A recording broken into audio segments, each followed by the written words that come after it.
Hi friends, today we'll talk about how to fix or how to solve the problem of Musicolet app. You will click on settings. In this page you will go to apps, default apps, app settings. In this page you will search about the application of Musicolet app. Here in this page of app info you will click on first stop and you will click OK.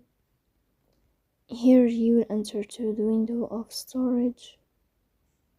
Then we click on clear cache. In the end, you can turn off your phone and you can restart your phone again. If it's not working with you, then you can go to Play Store. You will search about Musicolet app, and here you can update your app if you find updates. So please don't forget to support us by like and subscribe. See you next time.